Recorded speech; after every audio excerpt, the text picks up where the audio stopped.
I'm Bethany, and thank you so much for tuning in to the For the Punks YouTube channel. And for those of you who are new here, welcome. So, For the Punks is a resource and publication for fans and creators to connect, learn, and grow. So, go right ahead, check us out, and hit that subscribe button. And today I'm chatting with Eric of California-based indie rock band Mom Jeans to discuss a bunch of fun things, including their upcoming tour alongside Summer Salt, Honey, and other artists like Sydney Sprague, Just Friends, Free Throw, MACSEAL, and more on these selected dates. So we'll go right ahead and check them out.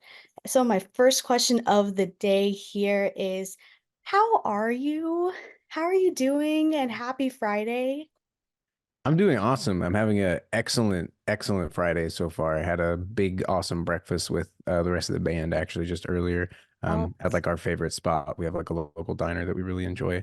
And I went fishing this morning and I caught 3 fish. So it's always a good day when you catch something. You go fishing. So oh, oh my gosh. I love going fishing. Like my dad and I, we would usually go fishing like because I'm based in North Carolina right now. yeah, so yeah, you've got great fishing where y'all are at. Oh yeah. Big fishing culture. Like we go to Wrightsville Beach almost every year. I mean, I'm gonna have to go without him this year because I'm like going out of town with my friends. Hmm. So I'm gonna have to skip fishing because fishing's not really their forte. I love Yeah. fishing on the other hand. Were there any times that you ever like caught like stingrays?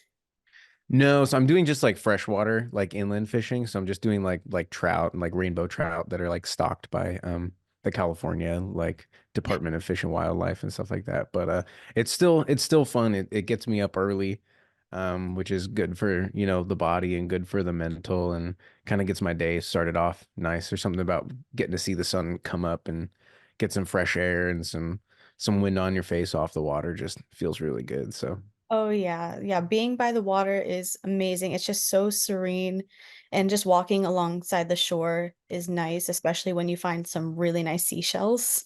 it's beautiful. Yeah, like I live in not downtown, but I live like near downtown Oakland and it's just like it's like noisy, with just like urban noise and cars and alarms and music and stuff all the time. So it's just nice to get out there and have a little bit of a serenity and be hearing like birds and bugs and Mm. like fish splashing in the water instead of like all the other stuff. It's kind of nice.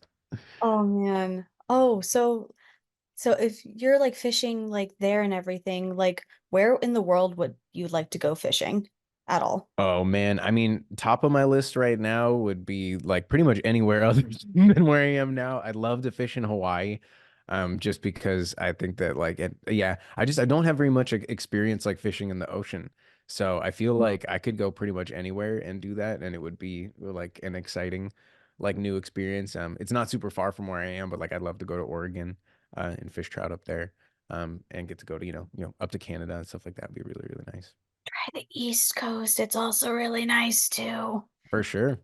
I'll definitely have to. I'm bringing a fishing pole on the tour. That's for sure. Oh my gosh, that's so cool. Yeah.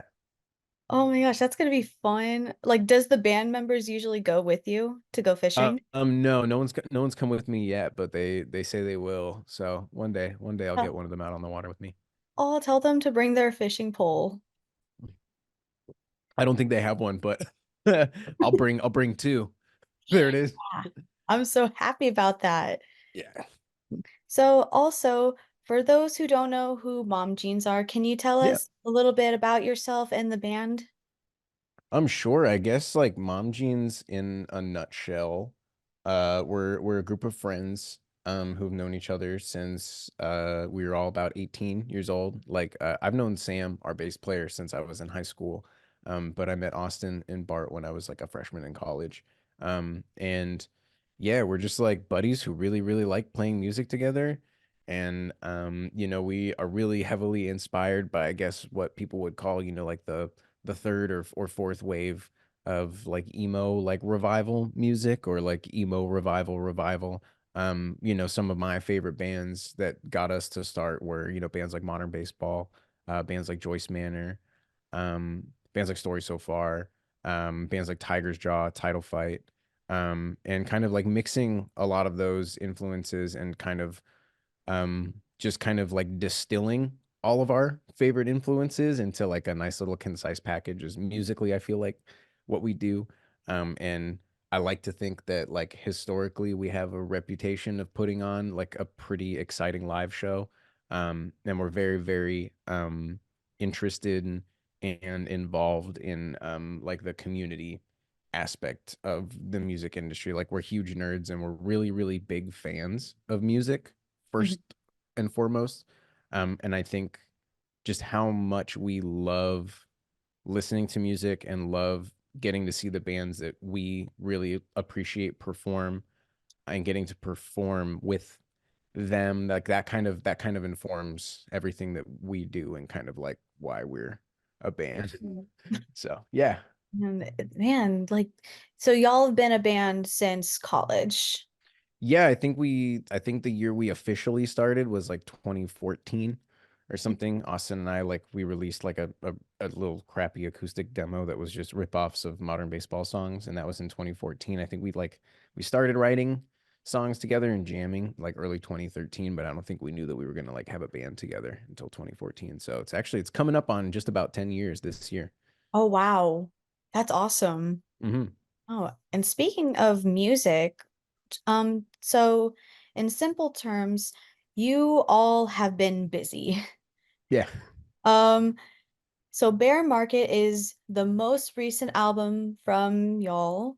Can you Yeah. talk, can you talk to us a little bit about this release and how you've been feeling since it came out about 3 months ago now?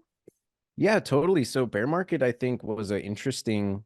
It's when you sit down as like four people and you make a decision that you're gonna like do something, sometimes things change and the plan doesn't always go according to plan. And we went into bear market with the intention of just making like an acoustic album, because we just we were taking trying to take the advice of some of our managers and our suits and people who were like, this is something that you could do to kind of, just like increase streaming revenue a little bit, like pad your discography a little bit and just provide, everybody who loves these songs in theory, just like a second version of it for them to listen to.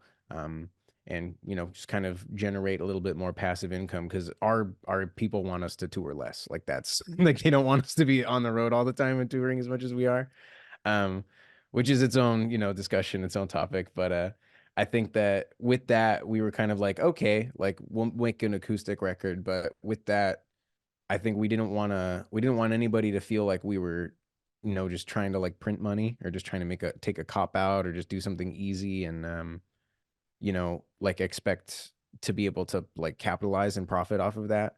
When we ended up going into the studio, we ended up sitting down and really starting to formulate what we thought the album was going to look like. It became pretty apparent like quickly that we wanted to do something more than just taking the song that people liked and taking away the drums, taking away the electronic aspects and just giving acoustic guitars and vocals. And we really wanted to actually try to remix like our own songs in a sense. And I think the best way that I can describe it is just like I've said this in a couple other interviews. Like when we made our first album, Best Buds, and when we made our second album, Puppy Love, and we made our third album, Sweet Tooth, a lot of time has passed between all of that stuff. Best Buds came out about 8 years ago.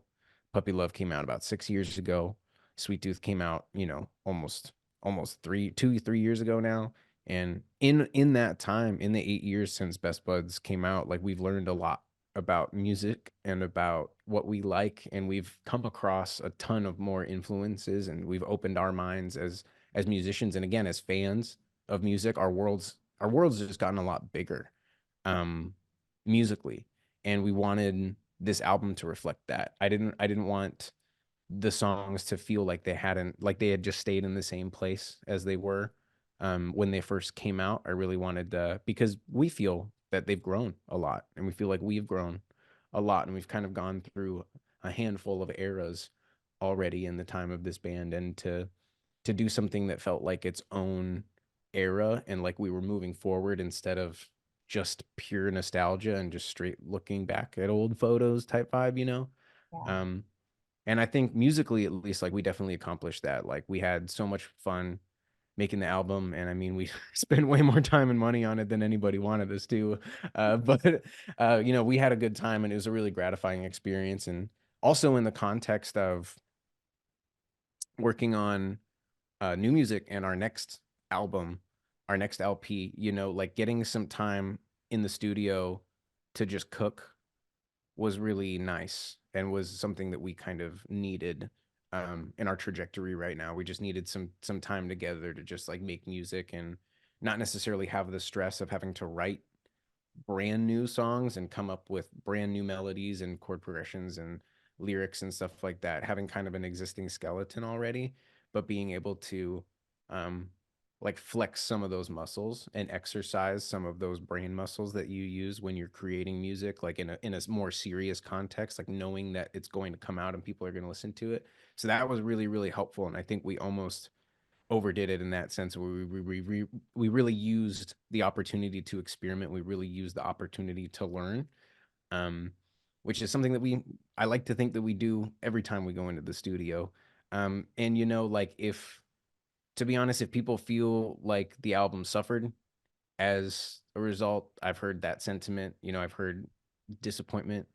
I've heard people being confused. I've heard people being, you know, less than stoked or worried that like these are replacing the old versions and stuff like that. And I think that those things are fair, but I can live with that, knowing that you know, it was something that we needed to do for ourselves. And I hope that anybody who, you know, maybe had a negative reaction to the album or had a negative reaction to any of the songs, you know, if they hear this or if they hear any of the words that I've said about the album post it coming out, like I hope that that makes sense to them. And in all honesty, I think that as a band, like we try to go about the world in a way where we're pretty transparent and upfront with people about the fact that like we're gonna do what we like. We're gonna please ourselves first. We're gonna satisfy our own impulses first, and I really really hope that that aligns with what y'all like and you're hoping to hear. But if it doesn't, I rest my case, and I'm happy to like die on my hill of liking what I like. And so I think that, you know, the to sum it all up, the response has not maybe been as, you know, electric as one would, you know, really hope. I don't think that it's necessarily going to be remembered in our timeline and of our discography as, you know, like a milestone, if that makes sense. But at the same time, like there's no book on like how to do this. Like there's no game plan. There's no right or wrong way to make art or to like start a band. You know, everybody's just learning. And I think that like I said before, like we try to be pretty transparent um as a band and as a group of people. And I think that if we do have any major faults, it's just the fact that like we're trying our best and we're not pretending to know or like have our shit together in certain aspects. Like we really are just, at the end of the day, everybody's just throwing a fistful of darts at the wall and seeing what sticks. And I'm okay with that because I love the process and I love the experiences that I get to have in that process, and I love the people that I get to meet and the friends and the relationships that I get to foster in that process. But you know, it's not always perfect. And like you, there is no one day where your band just like becomes professional all of a sudden and like everything happens the way that it's supposed to happen, and you Mhm. never have hiccups or you never have half the songs not upload onto the album like for 3 days after the release date and stuff like that. Like, but sometimes that stuff just happens and you just gotta roll with it. And I think that we're almost reaching a point as a band where we're just like, dude, we're always gonna be here. Like we're just gonna keep on to the next. Like, all right, take it, learn from it, and try to apply it whenever we do the next thing. Y'all been going through like a lot of things too. Mm-hmm. Man, oh gosh. So also, the album Bear Market um follows Sweet Tooth, which was also released in early 2022, and it's two albums in 2 years along with a bunch of touring. There's a lot, and it's also really exciting. And how have you managed all of this, both between the band and also your personal lives? I mean, kind of the easy answer is don't have much of a personal life, to be honest with you. At least like again, like there's no right or wrong way to be in a band, and I think that certain individuals really prefer to like compartmentalize their Mhm. personal lives from the band or their business or their artistic lives and stuff. And personally, like I'm somebody who's always had trouble doing that. I don't want to speak for the members of my band, but I would be inclined to believe that they also feel a similar way as well. I think maybe it's just a product of like our generation or like whatever, but I think we spend a lot of time being told that you have to like live your life a certain way or like do certain things. And I think like we just all four of us are like constantly chasing just like what we're passionate about and just trying to put ourselves in as best a position as we can be. And because we're all really really good friends, and because like the three people that I'm in this band with, and one of the people that manage us and other people that work for us are just all my best friends. Like they are the people that I hang with. Like that is my crew, that is my tribe. You don't really get much of a personal life. Like even today at breakfast, like we spent an hour just chopping it up and talking about nothing, and eventually it devolved into business. And like next thing you know, like we're just going over emails and just talking about stuff. And we speak on a almost daily basis, like us and the band members, like, these days, like we talk to each other a lot, and we just like try to stay informed. And I think that some people don't necessarily want to feel like their band is their entire life, and I understand anyone who would feel that way. And I don't judge anybody who decides that that's like the right path for them. I just think like for me, I'm just like too neurotic of a person. I'm just like too OCD, and I'm just like too interested.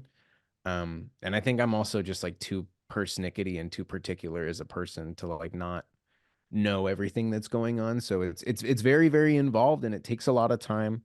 But I will say that, like we have an excellent team of people around us that like really, really help, like our guitar tech, Matt Yanko, and is like one of our best friends. And he's like, he's one of those people that's really grown with us and like gotten a lot better at everything that he does, and takes on new roles and takes on new challenges. Like we have our manager and creative director Joel, who started off as a merch guy just working for free, and has gained all of these skills and developed a ton as a professional. And I think that having people that are growing, like the list goes on. I could talk about Cody, I could talk about Jacob, I could talk about all the people that work for us.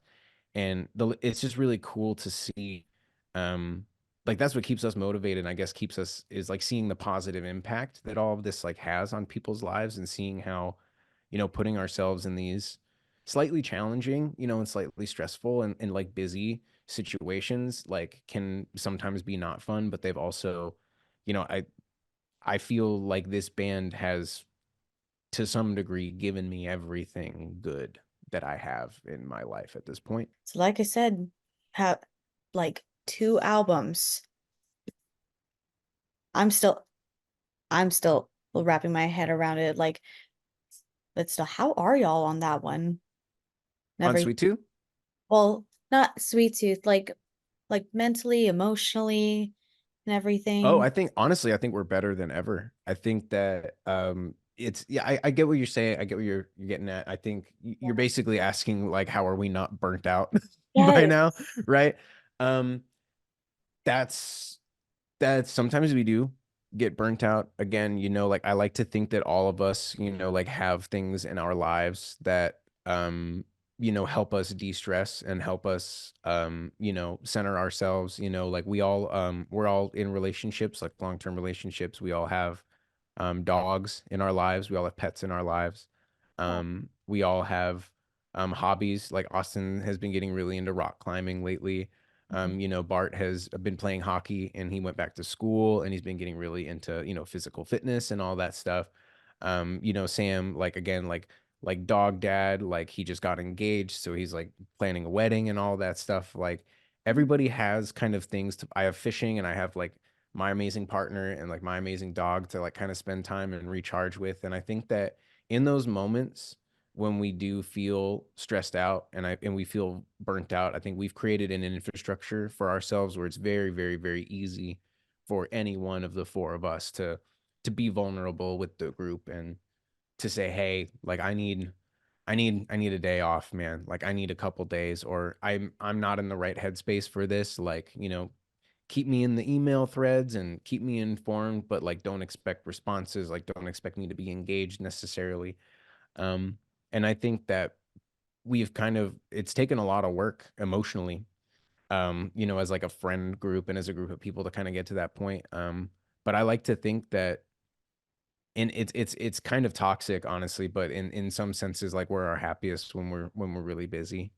Like we're our happiest when we don't have time to sit down and think, like idle hands, right? So it's just kind of we like to that's just it's just the pace that we're comfortable with. And I think that comes from, me and Sam just being very high energy and like very high intensity and high involvement people. And I think that we, to a certain extent, like either consciously or subconsciously, like try to instill that Mhm. in everybody else. And just by virtue of like being friends with me at some point or another, like you're gonna end up going down that pipeline with me a couple times. So Yeah, I definitely get it with like burnout and everything. mhm. Like, can't really escape. Well, can escape it a little bit, but sometimes it's inevitable.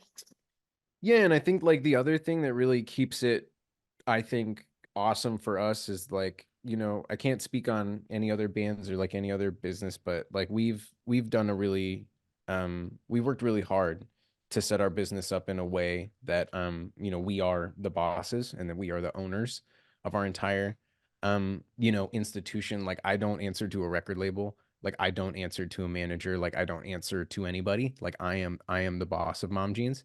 And with that, we have like a very strong sense of confidence and like kind of that almost like that fail safe, like that get out of jail free card in our back pocket. If we know that it's like if we're not happy, like we have the power to do whatever we want. If I decide that emo's dead and I just want to make rap music now, I can do that. I'm not saying that that's, at all my interest, but like I could do that. It would be a terrible business decision and would probably ruin my life, but like I can. There's no contract. There's no, and I could do it under the name Mom Jeans if you can believe that. Like, how crazy and insane would that be? Um, and kind of like knowing that we have that ability, knowing that like we don't have like a big record label or a deep dark music industry. We don't have a board of directors that we have to answer to about like why we're doing stuff and about what the 10-year plan is and what the 5-year plan is.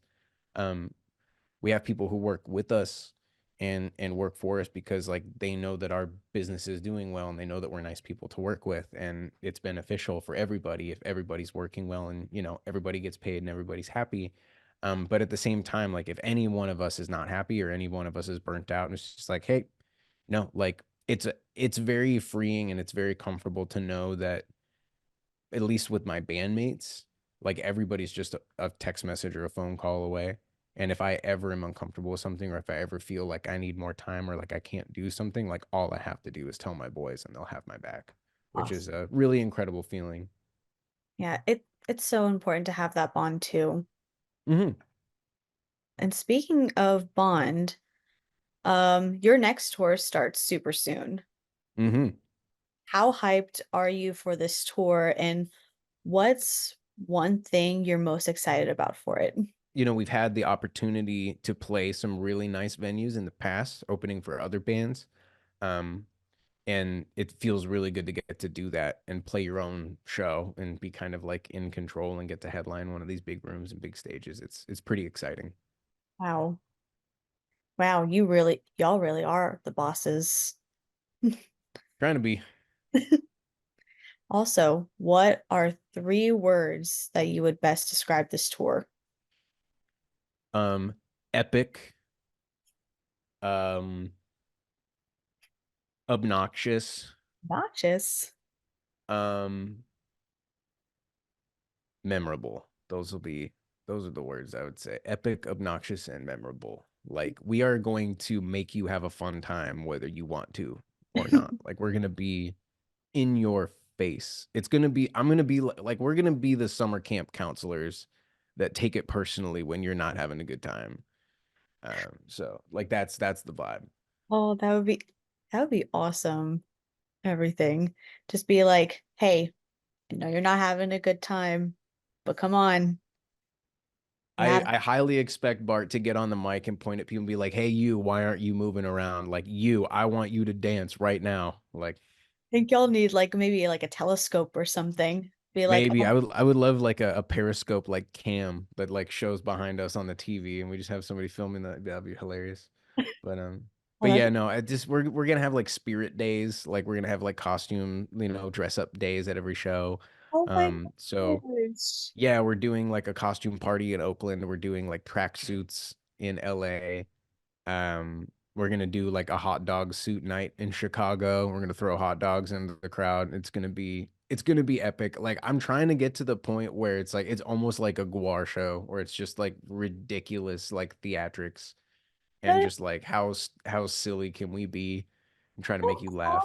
awesome. Like Yeah, I've never heard like of like a show or a headliner putting on like or putting that much like thought into their concerts and everything. Like some of the shows I've been to, like it's all fun and everything, but I've never like expected like any bands to like throw what hot dogs into the show or something or have like a costume night. That is yeah, amazing. and I mean, I think to be fair, I think that there are bands and like artists who obviously they put a ton of thought into their production, they put a ton of effort into their production. But I think that one thing I will say about us is I think that we're probably a little bit more willing to make fools out of ourselves for the sake of entertaining other people, if that makes sense. Like we have a little bit of like that jackass quality, like class clown energy. Um, and maybe some of that just comes from like our own insecurity as people and just like using humor as a defense mechanism, right? um, but at the same time, like I feel grateful that like that's the relationship that I have with my fan base, right? Like it feels so much more real. And I feel like I'm the school principal. And so like when I show up on costume day and like I'm wearing a costume on costume day, like it's gonna make everybody's like experience like that much more fun. And there's like, I think you start to get a relationship with people where they want us to interact with them. We want us to be thinking about their perspective. We want them they want us to understand the time and the energy and the effort that they put into getting themselves there, and the time and energy and effort that they put into listening to our music for the last, however long up until that show to get excited.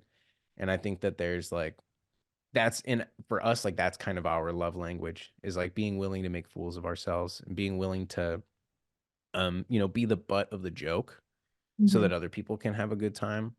I feel like that's always kind of been like, and we've always just kind of felt like that. It's like we show up, we set up, we play the show, and then the people just they go crazy and they just like have their fun and they just let loose and they just get to kind of like be free for however long we're playing. And that's a I feel like that's a nice gift that I can give to people, is to not only let that happen, like that's an amazing thing in and of itself, but to actively facilitate that and to like encourage people and to, proactively let people know that like, hey, no, this is a safe place for you to like let your freak flag fly. Like this is another version of the gathering of the juggalos, basically, just for like emo kids who like play too many video games and love modern baseball. So Wow. Also, are there any traditions that the band has when going on tour? um we have a handful of like restaurants that we like to hit. Hmm. In a couple of places, like there's a place in Long Beach, California called Berth 55. It's like a shore, it's like a fish place where just like people, it's like on a dock, it's on a marina where a bunch of, like saltwater fishing boats will come in and they just get the freshest seafood that you could ever imagine in your life. So that place is really awesome. There's a breakfast spot called Pancake Pantry in Nashville that we really, really love. Just spots like that, we have like a handful of places, it's like if we're in Philly, like we're going to Angelo's and we're going to Liberty Kitchen, like everybody knows that. Um, Nothing too crazy though. Um, we have, I guess our one funny tradition is that when we travel now, we travel in a bandwagon, which is kind of like a diet tour bus, if you will. A it's a cheaper, leaner, ricketier version of a tour bus. And we've started collecting DVDs like to play, and it's like it's got an entertainment system on the thing. You could easily just like plug in a laptop and like play movies, and it would be easy. But we've just somehow like fallen into this tradition of amassing this like we have like almost two of those yellow like tough box totes just full of DVDs. And we Oh, and we travel with them now when we bring them. Like we keep them in the practice space. It's like, oh, okay, the wagon. Like, I got new DVDs for the stash, and we have like multiples of. It's like become a little collection. So that's like our fun little tradition. And then like the one thing that isn't unique to us. There's other people who do this, but we always get rotisserie chicken on the rider. We always get at least one. We're trying to get two on this tour because usually one chicken doesn't last long enough. But there's something about showing up like at 2 in the afternoon and you've like finished your sound check and you just like you're hungry but you don't want to like go wander around the venue and you just got a nice like steaming rotisserie chicken fresh from the grocery store waiting for you. This is a little slice of heaven. honestly, those are the best. Like, They do are. I can smell them when other people buy them in the store. I'm just like, oh, somebody's got a chicken. like, oh my gosh, do you prefer like a regular rotisserie chicken, a lemon pepper chicken, or any other rotisserie chicken? If it's rotisserie chicken, just straight up, that's the best way in my opinion. But I'm a chicken fiend, so I'll take it whatever way you give it to me. I'll enjoy it as long as it's cooked properly. My gosh. Oh, also for me and everything, like honestly, rotisserie chicken is the best. Like Yeah, it, well, besides fried chicken too. That's amazing. Like my mom would ever, whenever she comes home or something, or I'm just hungry, I'm just like, wait, I want chicken right now, but I don't have any. And then all of a sudden she comes home and she has a rotisserie chicken. I say rotisserie perfect. for me. Um, I don't know why I say rotisserie, and my mom and I would usually battle it out say I say rotisserie, and she's like rotisserie. I'm like, Yeah, okay, let's agree now. It's rotisserie. Yeah, like yeah, I they're don't know. awesome. I love those chickens. And what I've, if I've personally put away more of those than I would like to admit. what if like your partner or your bandmates like just show up with a rotisserie chicken? Like what would your reaction be? I think it would be a good Uh, one. it would just be a big smile on my face. That's all, and probably an embrace of some kind. Oh, that's sweet. And Also, all I'll say is when we don't get a chicken, there's hell to pay. We don't wreck green rooms, we don't trash venues unless we don't get our rotisserie chicken. That's the only time that we act a fool. It's the only time that we're disrespectful is when we specifically we us not getting our rotisserie chicken that we asked for is interpreted as a sign of uh purposeful disrespect. So that's like just hold up signs outside the grocery store and say we want our rotisserie chicken now. yeah, if we're not given the rotisserie chicken, that person may as well have like spit on my face and told me to go fuck myself because that's the worst thing you could do. Yeah, just don't mess with the chicken. Yeah. Otherwise, there's hell to pay to mom jeans. Yeah. You'll be All you'll be finding turkey slices in your air vents. not the turkey slices. Oh, I've seen some funny things done. Not in my own green room, but I've seen some other bands do some funny things with lunch meat over the years. Oh When my you God. have a when you have a venue or venue staff who are not being as nice or as helpful as you think they should be, sometimes people get a little creative with the leftover roast beef and turkey slices. Find creative places to put them that people might find them long after. Oh my gosh. I'm talking on top of the fan blades. Oh my goodness. Oh my gosh.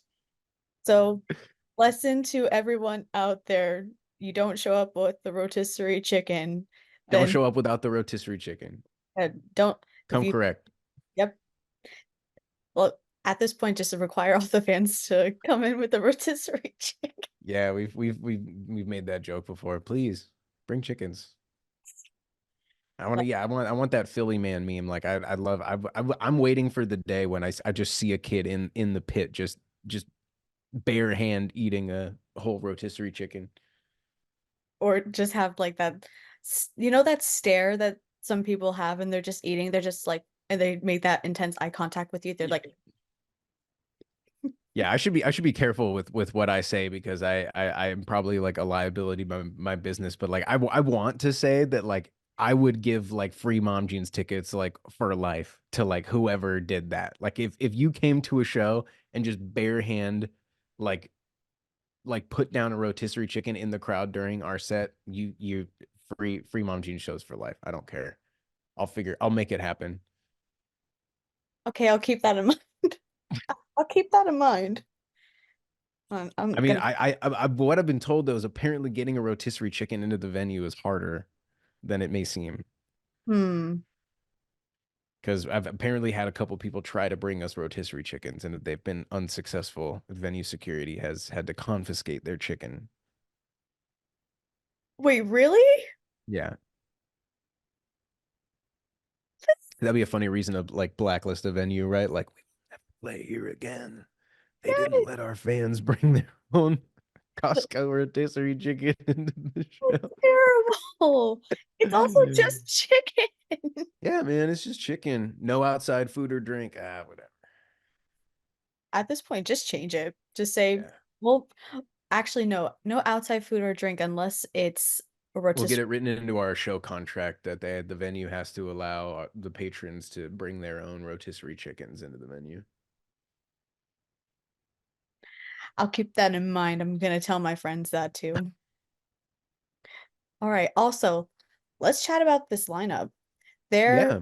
a bunch of bands playing alongside you, with this run. Some you have played with before, and correct me if I'm wrong, some new names too. So Yeah, both. oh, really? Wow, that's that's really cool.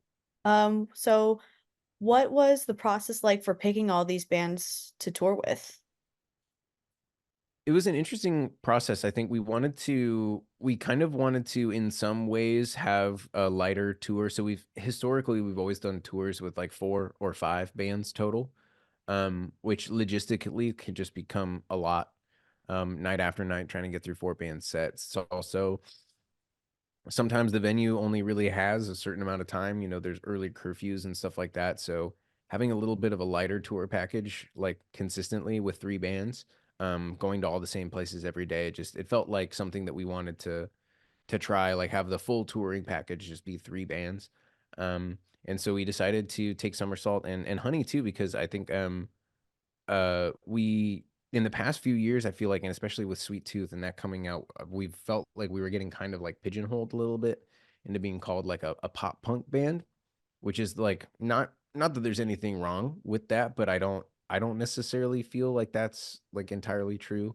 Um, we've definitely, always incorporated elements of pop punk like into our sound. And I think that like, like we have pop elements and we have punk elements in our music. So it's not strange that someone would call that pop punk. But at the same time, the pop punk that I grew up with, like that type, like the 4 Year Strongs of the world and like the Newfound Glories, and like stories so far, and like it's a different, I think it's different than what Mom Jeans is. um it's not better or worse, it's just different. And so the opportunity kind of presented itself with this tour, um and also with with Bear Market and like kind of the sonic changes that we kind of experimented with there. It seemed like a cool opportunity to kind of play with some bands that are very much more in like the indie rock side of the world, like much more, um on, yeah, like just like on the indie side of things. And so we've had experiences before like trying to find support for tours, and we've had unfortunately like some kind of frustrating experiences, like making what we thought were like very good like pretty generous, like pretty substantial offers to bands that we think are great and would love to tour with, and they are just like not interested, and in so many words tell us to, fuck off and never talk to them ever again. And I think that with that, we were sort of like, well, okay, like here's two bands who are like not in our world at all. And they, on it, like again, like Summer Salt and Honey are both like very good, like well established, like popular bands. Like they both have followings, like they both have the ability to go out and headline and sell tickets if they want to do that.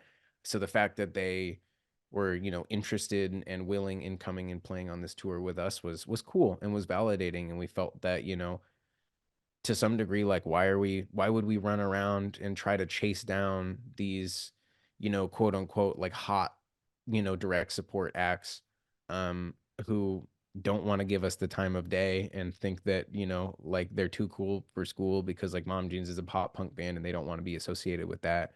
Like here's two great bands with their own awesome careers that are very well established, that write really cool music and could just be off and doing their own thing, and they want to do the tour. So let's take them, and let's work with people who are professionals and not just necessarily, um, the band that musically or aesthetically or culturally, scene wise, right now makes the most sense. So Wow. Um, Name a few songs from these bands that you are excited to hear live. I can't tell you because I don't actually listen to either of them. I'm going in totally knowing not what to expect. I want to be surprised. I think that there's certain bands that like I listen to their music a lot to get ready for the show. And then there's other bands where, to a certain point, if I haven't heard what they sound like, I'd like to actually experience it for the first time. I mean, like I know what Summer Salt and Honey sound like, but I haven't really like delved into Mm. their discography. I'm looking forward to hearing what they think are their best songs Yeah. every night. And I want to see them perform those songs in front of thousands of people every night. And that's what I'm really, really looking forward to. And hopefully, hopefully they're excited to play with us too. But yeah, Okay. It's fine. Um, sorry. no, it's fine. Like I understand like, being surprised as well. Like not knowing, Mhm. like for my friends, they're like, I don't want to know the set list. And I'm like, okay, I know it, but okay. Yeah, So, I like to be surprised to a certain extent. I don't want to know the set list. And if I haven't heard, if like I don't already know of the band, mhm, um, then I would rather just hear what they sound like. They're gonna play this, you know what I mean? I'm speaking from the perspective of the fan, right? Like if a band that I like announces a tour and I haven't heard of, the second or the third band, like I'm probably just gonna go and wait and see like, well, like they're gonna play the show. They're going to be there whether I listen to them before or not isn't gonna change anything. And so I think that, and I've been really, really pleasantly surprised and walked away, at least for me, as I get older, I feel like I like music more the less that I think about it.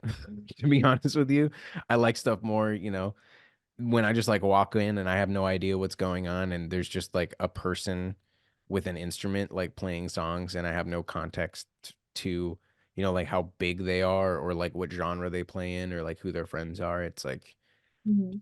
it's honestly a lot easier for me to decide if I like their band or not, or if I like their music or not. And so yeah, Yeah, I kind of mean, trying to keep it like that. think of it like a birthday present, or if anyone celebrates Christmas present, Yeah, or in the words of Forrest Gump, it's like a box of chocolates. You don't know what yeah, you're gonna get. exactly. So for the band, what songs personally are you excited to perform live? That's cool. We're playing Alameda County Fair, which is like the newest, like actually new song that we're playing, that we've released, so we're playing that on the tour. And I think that we played it on Sad Summer this past July. But it was really new, and I don't think that it had really had a chance to kind of sink in and have people like listen to the song a lot yet. Um, and we hadn't really gotten a chance to get super duper comfortable playing it live and get used to playing it live yet.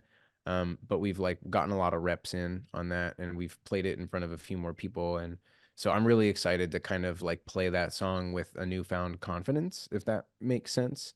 Yeah. And I'm excited to hear people sing that song back to us, because I think it's a great song. And I'm really proud of my vocal performance on it.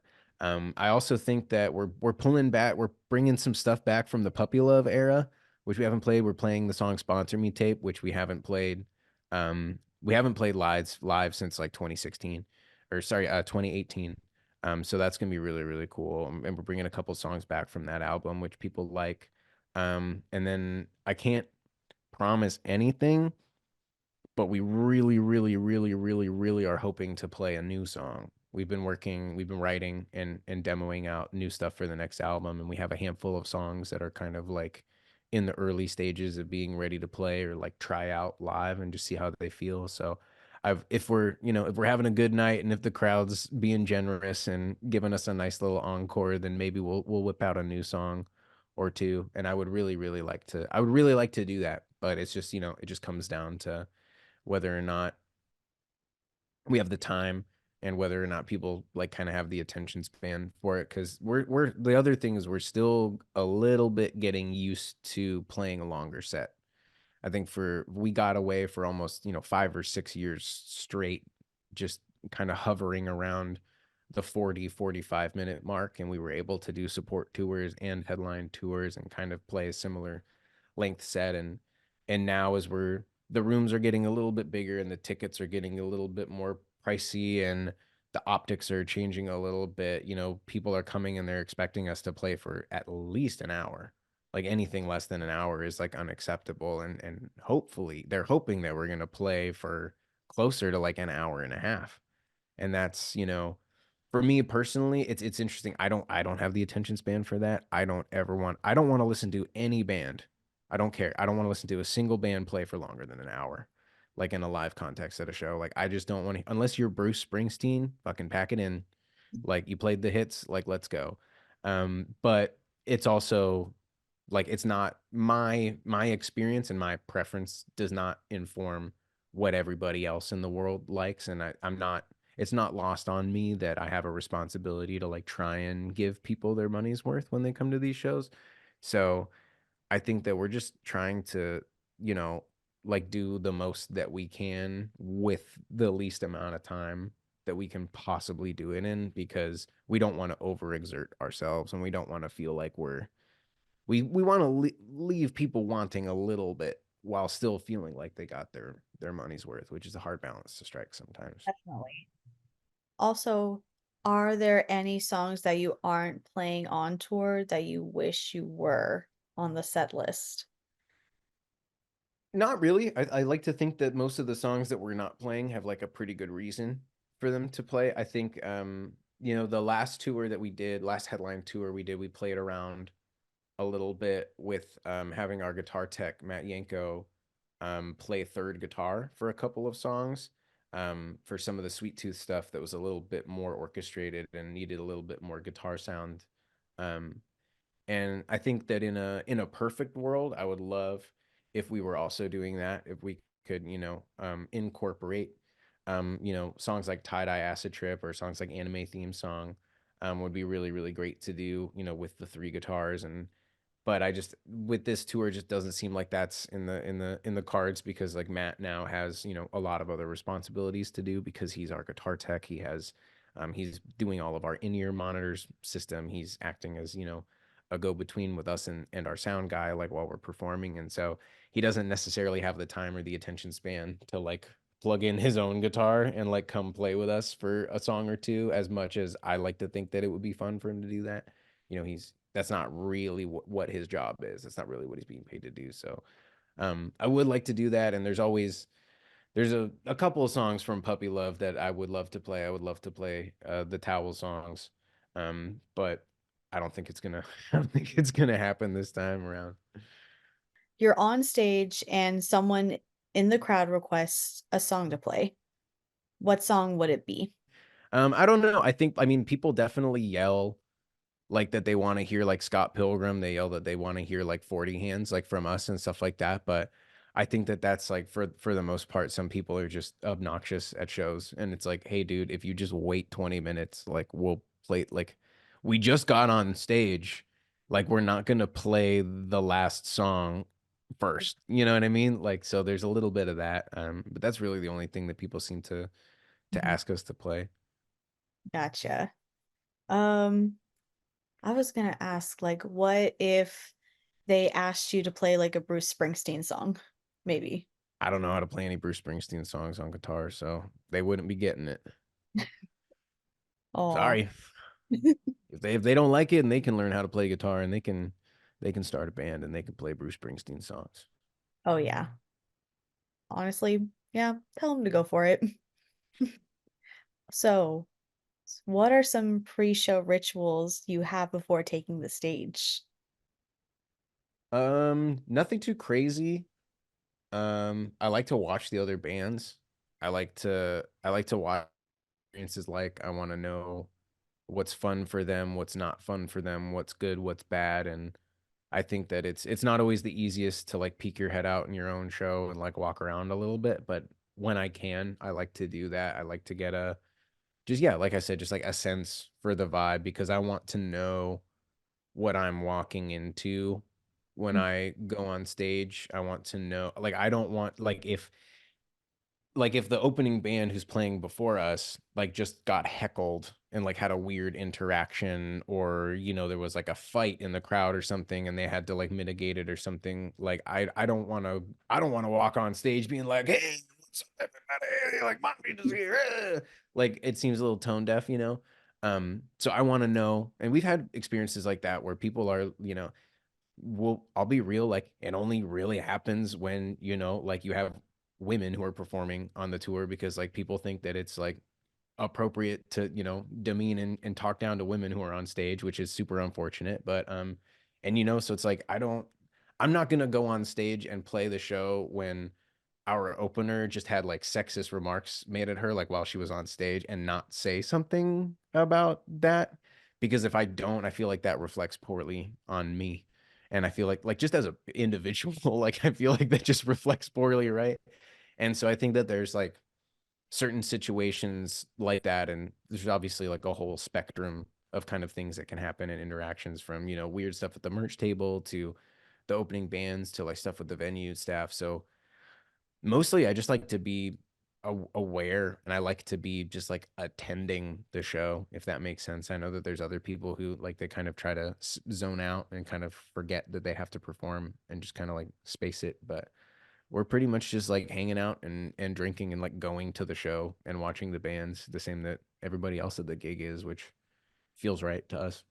What is one fun thing you want fans to know about this tour? Are there any surprises? There may be a couple surprises, but I'll be honest with you. Like I think I'm gonna keep those under wraps. I think like I hope that people feel like we appreciate them. I think that like all of us in life like just want to feel appreciated. And I think that hopefully most of us who haven't experienced, a ton of trauma or a ton of bad experiences, have people in our lives who make us feel seen and make us feel appreciated. And I don't think it really takes much. And we all know what that feels like, right? And we all know when it comes like from a genuine place, when somebody is just like nice and just wants to see you have a good day.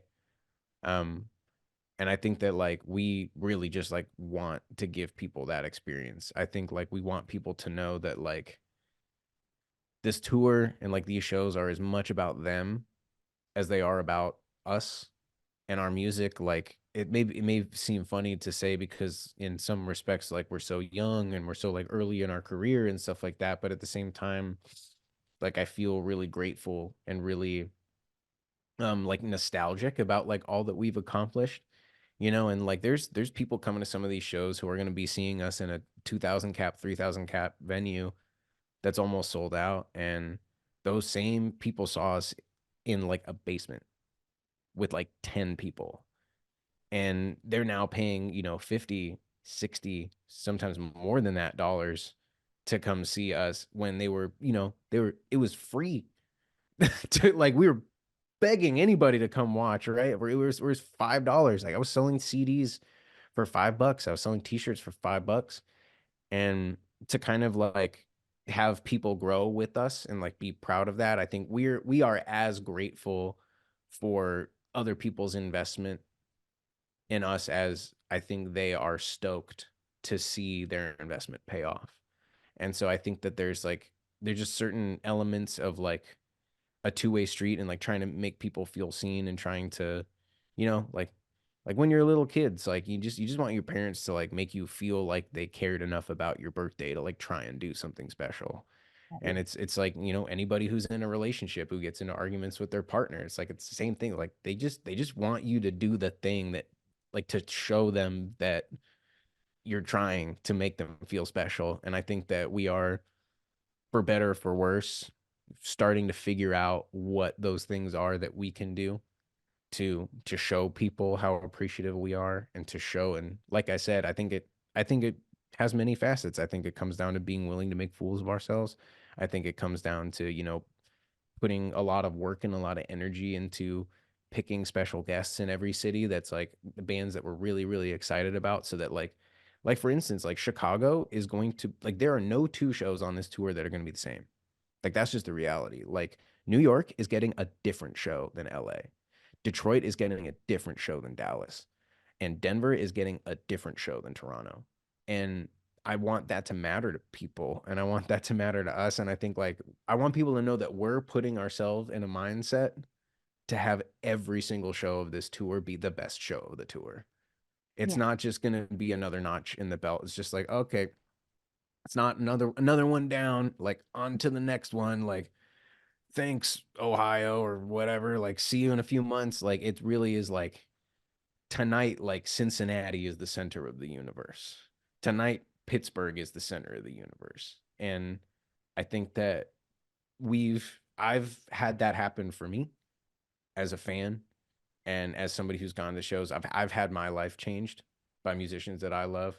And I know how powerful that can be and how much positive impact that can have. So that's where all that comes from. Is like we want to do everything that we can to create a borderline like transformative experience for people. Yeah, and have that impact on people too. Hmm. Yeah, that honestly, that would be amazing. Like I can tell like from how you're talking about this tour, like y'all want to be like amazing. And I already and plus I've already listened to y'all's music. Y'all are really y'all are amazing as is. And just from this interview, y'all are fun. Y'all are awesome. And Thanks. yeah, and honestly, if y'all if y'all like throw hot dogs into the crowd, I did. Yes. Yeah, that'd be really cool. Free ketchup and mustarded hot dogs. That's what I'm like, just full. Or Like we're gonna have thousands of dollars in cleaning fees, but it'll be worth it. and like just yeah, throwing a little bit of relish and onion in there. Yeah. We did If something similar at a fest a few years ago where we went to Taco Bell and we ordered 100 bean and cheese burritos and we threw them into the audience. And it was, no way. oh, it was pandemonium. Like people were getting like hit in the face with like hot bean and cheeses, and it was just like there was a like the monitors, like the wedges for the band, like had just like bean burritos just like mashed into the speakers. Is a time and a Oh, half. oh my God. But yeah, Oh, that's same thing, but just hot dogs. That's the that, goal. that really was pandemonium.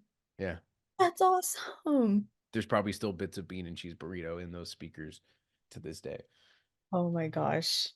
If y'all ever visit like Charlotte, North Carolina, please do that. Yeah, we love Charlotte. We played a couple of times and it's been really, really fun whenever we do. So we like to come back. It's just I don't know. I feel like the South Mhm. gets a bad rap, like for like emo music and like alternative music at least. I think it's something that people kind of like skip through on their way to the East Coast, which is unfortunate because we've always had amazing experiences playing in North Carolina, playing in South Carolina, playing in Virginia, playing in Florida. We have an Mhm. awesome time down there. So Yeah. fine, y'all can skip it. More Florida for me. That's what I'm saying. Honestly, not gonna be biased against like my own state and everything.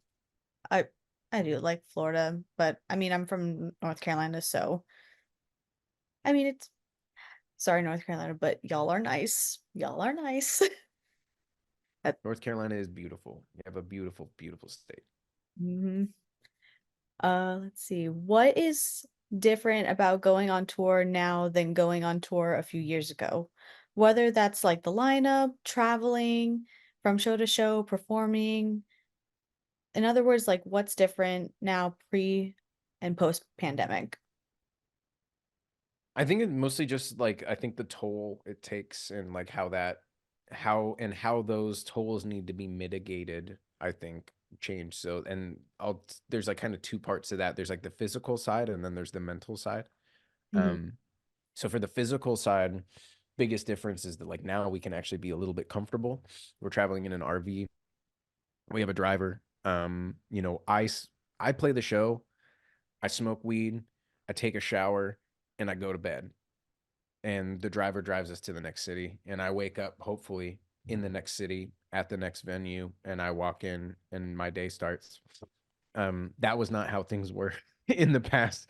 It was I finished the show and then I packed the van and then we drive 2 hours and then we go to some like crummy motel and like check in and get some of the worst sleep you've ever had for like 4 hours. And then you get up at 6 a.m. and you start driving again and you drive all day and then you get to the show and then you work all day and then you just do it again and again.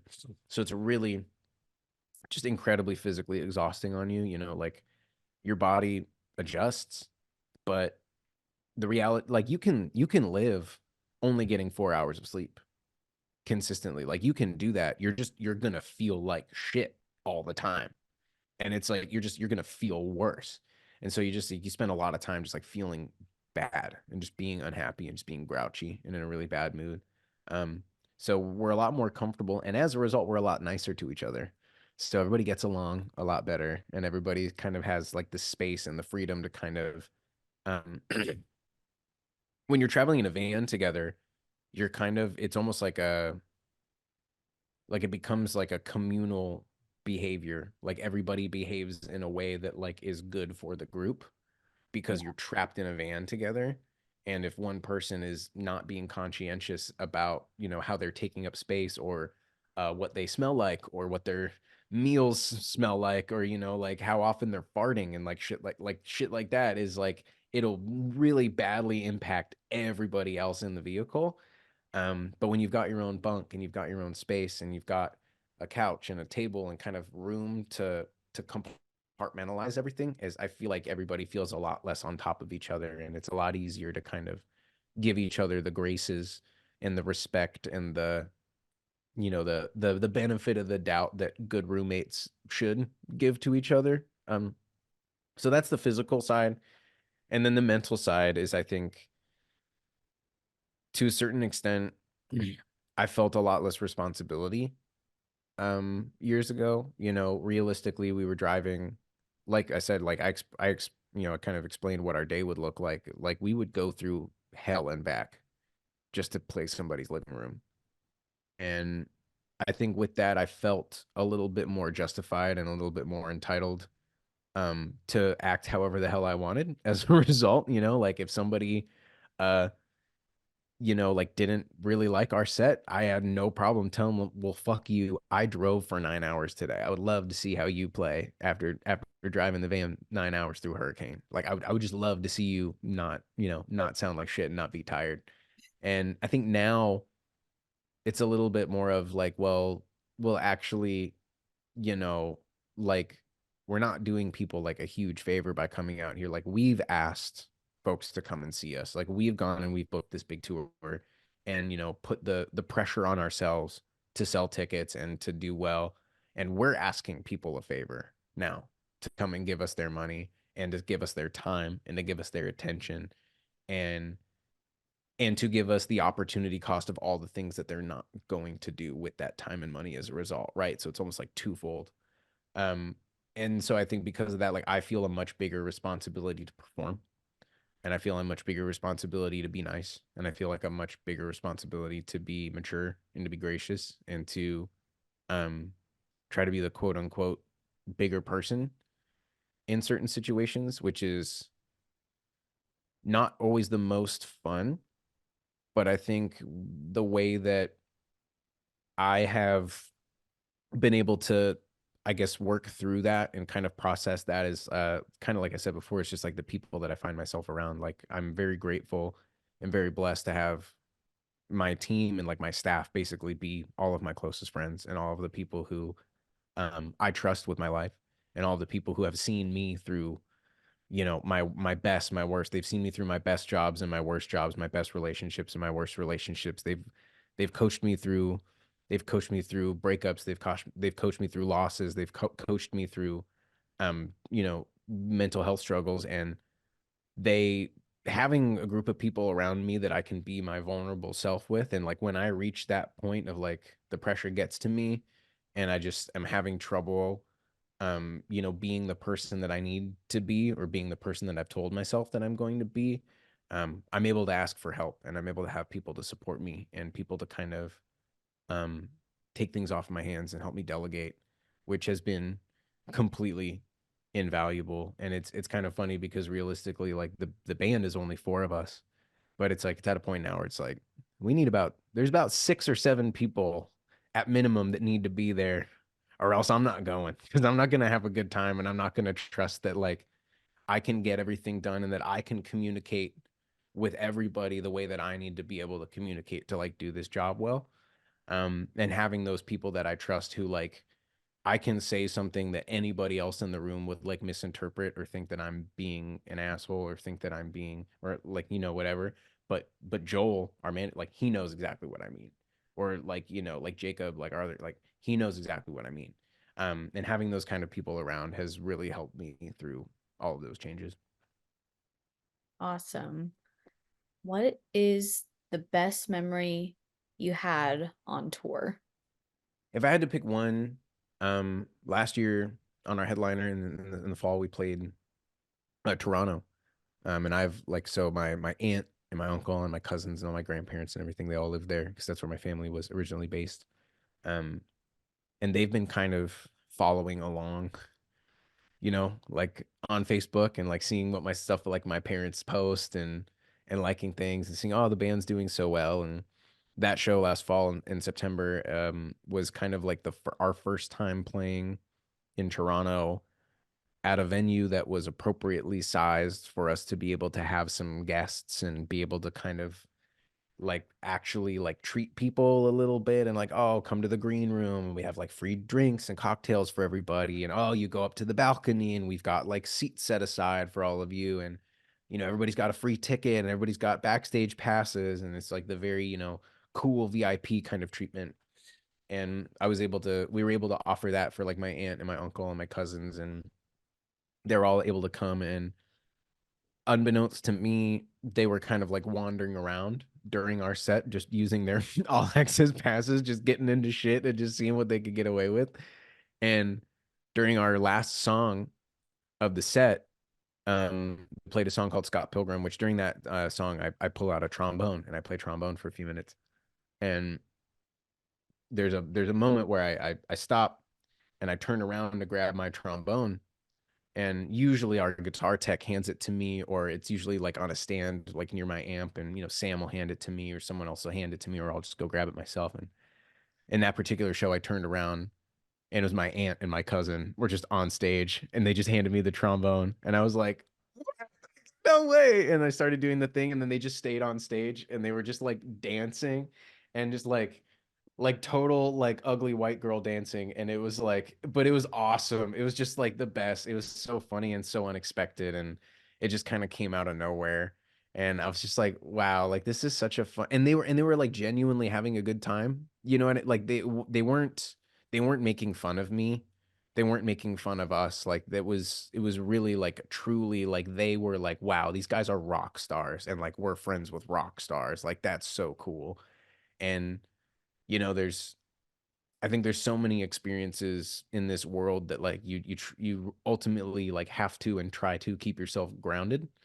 And that's one of those moments where I was just like fuck that dude, like this is just cool, like this is just cool, like my family, like they finally get it. Like my family thinks that I'm a rock star, and like when I come home for Christmas dinner, like I'm the rock star in the family.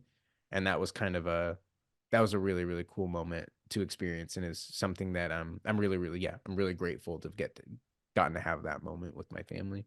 That's so wholesome. That's amazing. Like, and for your family just to like see you like that and everything, like that means a lot. Like everything like comes like full circle. Yeah, it was really special. Also similar, but just different enough. Describe one of the craziest things that has ever happened on tour. One of my least favorite experiences was we slid out on ice with our van and our trailer when we were driving from Salt Lake City to Denver, Oh and my we gosh. yeah, and so we jackknifed our trailer, which for those who don't know what that means, it's when your van and your trailer actually like touch each other. And so the bumper of your vehicle will break and damage your trailer. So that happened. We spun out on ice, and there was like trucks like spinning out, like 18 wheelers like spinning out next to us and trying to like thread the needle on this icy road. And we were stuck there for about 2 hours as just truck after truck like narrowly, didn't hit us. And so that was pretty harrowing, and it was a not so fun reminder of like what can actually happen to people, because like I like, not to be too dark, but like vans do unfortunately like get into crashes, and they do flip their cars, and they do die. Like we unfortunately, like we even have friends that's happened to, you know. And so it's like, yeah, it's not super fun reminder, but it's, at the same time, if you don't want to deal with that stuff, don't drive cross country. Like, don't do this. And that's like, that's why I think that's why sometimes we, musicians, if for anyone listening, like if a musician ever gets defensive, with you about, the effort that they've put into getting themselves to the show or to traveling, just keep in mind that like people actually do like die doing this thing, and unfortunately more often than you would think. So yeah. That must have been like so scary though. Yeah, but I mean, we made it. Like, what are you gonna do? Like, not go? And it is what it is. And luckily, shout out to Matt Yanko, our incredible guitar tech. He was driving the van at that time, and he just absolutely like quarterbacked the situation, and just like he made the right call. Well, like it's split second decisions, and that's kind of what I said before, like about these people is like that's when I say I trust him with my life, I trust him with my life. Like that is the guy who I want behind the wheel of the van if I'm driving through icy roads, because in that moment when there's a split second decision to be made that could possibly decide whether or not we get seriously injured or killed, like he's going to make the right decision, and he has made the right decision. And that goes a long way with me. Wow. Well, first thing, I'm glad y'all are safe. Yeah. Everyone is and well was okay and still is. And for tour, I really hope everyone is definitely safe, definitely, yeah, definitely safe and sound. And yeah, oh my gosh. Yeah, Uh, luckily we're at the point now where it's like I think we would rather cancel a show and reschedule it, and we've had to cancel shows and reschedule them because of COVID, and it wasn't fun, but we saw that it was possible, and so I think that moving forward, like if we, I never want to put my, other than just the baseline risk mhm. that exists from getting in a car and driving across the country, or getting on an airplane and going somewhere. Like I don't want to expose myself or like my people to any chance of, injury or like bodily harm or whatever. So we'll play it safe. This if and if and if we end up having to miss the show, we'll miss the show, and it'll be sad, but we'll be back in 2 months. We'll fly there, and we'll have a chip on our shoulder because of it, and we'll feel like we owe you guys something extra, and so you'll get a better show as a result. So it'll be all right. Yeah. So also let's kind of talk more about like traveling, some of like the fun stuff for a couple minutes. So some fun questions. What is your go-to song on your playlist while traveling? Ooh, that's a good one. I really like the song "Runner" by Sandy Alex G. I think that song is like super awesome. It just gets me in a good headspace whenever I'm going. And then our bass player Sam, he has his own band. They're called Just Friends, and they're really really awesome. Mhm. They put out an album this year. It's called Gusher. and the first track on that album. It's called Zaza in the Sun, Mhm. and that's like my go-to feel good track. Like the second the first guitar chord comes in and Sam starts singing, I instantly feel happy. So Is there a certain song that y'all would sing like a karaoke, like something that y'all would sing like karaoke while on tour? when we were young by the Killers, Yeah. that's the karaoke song.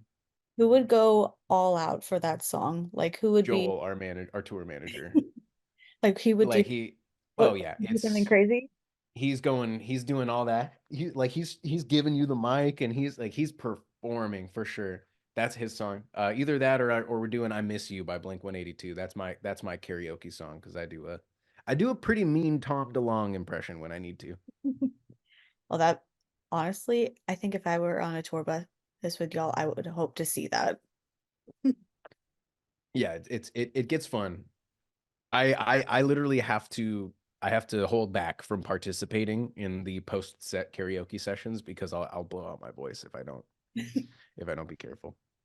Ooh, how about tell us one of your best and or worst hotel horror stories? Of all places, we were in Miami, Oklahoma, which is a place. If you didn't know, Miami, Oklahoma is a place. I Uh, knew there was a Miami in Ohio. I did not know there was a Miami in Oklahoma. uh, Um, I so we thought there stayed in was this one. sketchy motel that was the only one that we could find. And at this time, this was the first full US tour that Mom Jeans had ever done. And so there's six of us. Um, and it's two bands. We're sharing members. So it's like six people, all of the gear and all of the merchandise in one van, no trailer, just like one vehicle. So it's just sardines in the van. And we have absolutely no money whatsoever.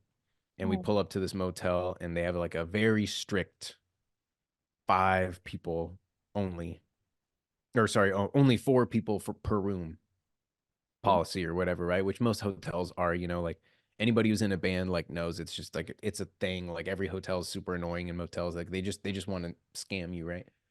And but a lot of the times, like you can lie. You can be like, "Oh yeah, we only got two people in this room," and then like you wait 15 minutes and you call the guys, and then they come up, and so we were in that era where we were trying to finesse the hotel like every time and get a cheaper rate. But this time we weren't even like really trying to like get a cheaper, like we were just trying to get them to let us stay at this hotel. And so we end up putting five people in the hotel room. So one person sleeps on the floor, and then the sixth a person on the tour, who was the drummer of Bart's band at the time, Logan, he stayed in the van. And it was also July in Oklahoma. So at 8 a.m., Logan was just cooking in that van. Like, like it was, 100 degrees outside and he was just cooking in that van. And so, it's maybe 20, 30 minutes before checkout. And we're all, I'm in the shower, we're getting ready. And Logan is dying in this van. So he's cracked the door open and he's got his foot like hanging out the sliding door of the van, just like waiting for us. And the owner of the motel like comes and he flings the door open and he's like, "What are you doing?" And he like starts basically just like verbally harassing Logan and be like, "You better not have slept in my fucking parking lot last," like all this stuff. And oh, then oh, because of that, then he barges into our room after that and like sees, and he's like, "I specifically said like no more than four people." He's like, get out now."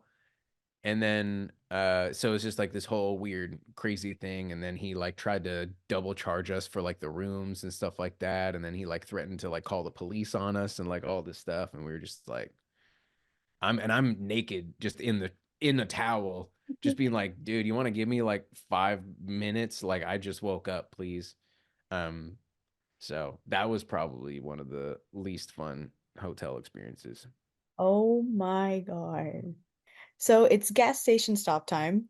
What three snacks are you picking and why? All right, so the little I don't know if I haven't seen them in a while, but the little Hillshire Farm like charcuterie board, those things are so good. So they got the little crostini toast, a Mhm. little salami, and a little piece of cheese.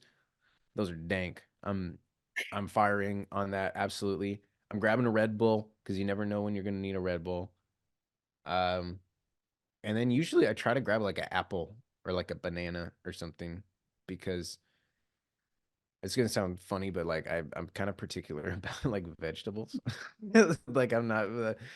I'm like I love vegetables, but I like them the way that I like them. And if somebody tries to give me vegetables and they're not cooked the way that I like them, I'm not fucking touching that shit. So, I need to make sure that I'm getting my daily fiber intake elsewhere because it's a lot of pizza and a lot of burgers and a lot of mac and cheese when you're out on tour with Mom Jean.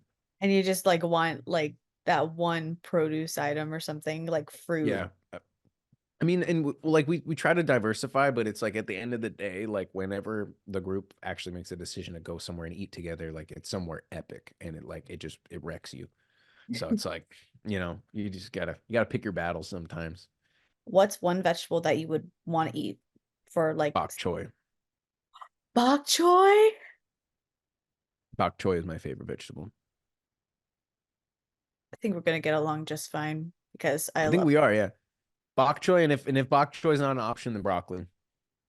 Have you ever had like say maybe broccoli cheddar soup or just broccoli and cheese? Yes, yes, I have. Panera bread, broccoli cheddar soup is the Oh, go-to yeah. I haven't had that in a long time. Have you had like the one like in the bread bowl? every time. Yes. I only get that. On that that's honestly the best one. They said when they first announced saying, "Oh, we're gonna put it in a bread bowl." I'm like, "Yeah, please." My It's my good buddies are in a band called Prince Daddy and the Hyena. Listeners should check them out if they haven't already. And Prince Daddy has a song on their first album dedicated to Panera Broccoli Cheddar. They have a song called Brock Ched. that's hilarious. That's It's so good awesome. though. Okay, also, in terms of bok choy and everything, so I'm half Asian, and we would usually put bok choy in this it's a Filipino dish called sinigang. So it's Hmm. um sour soup. It is so good. Delicious. We would usually put like other vegetables in it too. Let's see, tomatoes, for us okra. Yeah. It's yeah. I mean, Oh, yeah. you like okra. Yes, yes. I mean, I like everything that you're saying right now. I'm digging all of it. Yeah. But I don't know. I feel like maybe this is a crazy stance to take, but I just feel like white people do not know what to do with vegetables, and it's a shame. And so it's yeah, sometimes like I just can't do the steamed I just can't do the steamed veggies with like salt and pepper. It just doesn't do it for me. I just can't do the oven roasted where it's like burnt on the outside and like raw on the inside because like you don't know what you're doing. It's just like I feel like sometimes people will just put vegetables on the plate because they feel like they have to, like somebody's gonna complain if like there isn't a vegetable there. So The I vegetables like it when people go out of their way to like really make the vegetables like delicious. make it sautéed or something. Yeah. Like, that's great. Or Like, like take the actual step to like make sure that it's actually cooked, yeah. please. Like just I don't know, like just blanch it first before you do anything, and then go ahead. And But that's just me. have you ever I seen digress.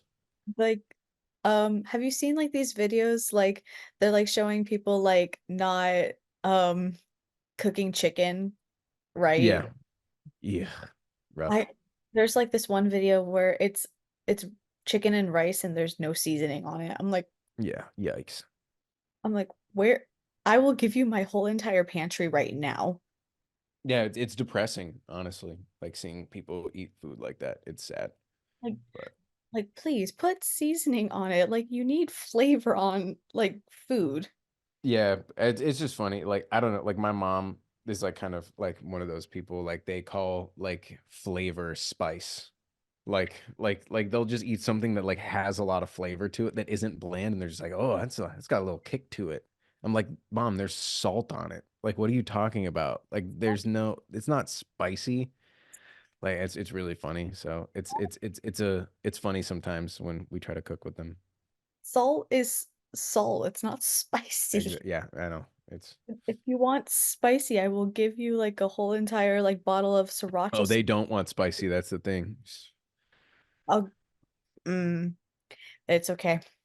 It's fine. But If anyone needs like a bottle of sriracha or Texas Pete or something or any other hot sauce, you know where to find Yeah. me.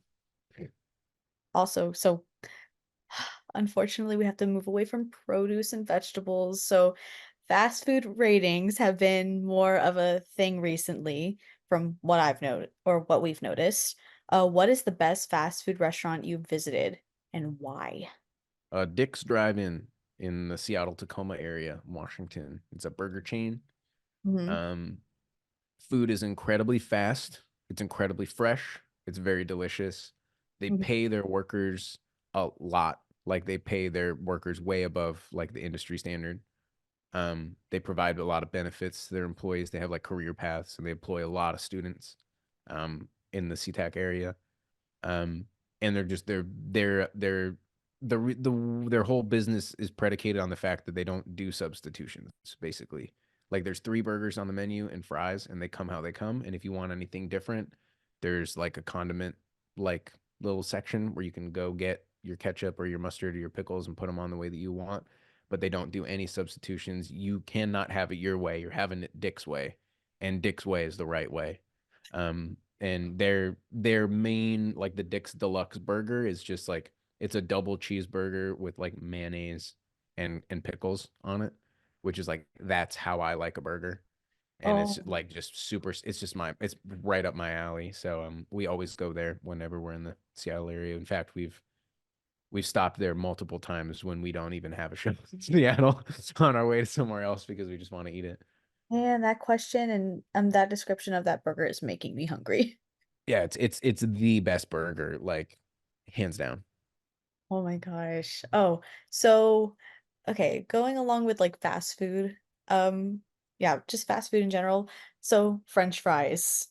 Mm. Let's see. Waffle cut, if that's the right term, curly fries, sweet potato fries, or just or crinkle fries. I think that's what it's called. I don't This know. may be a controversial opinion, but as long as it's not sweet potato, I don't care. I don't like sweet potato fries.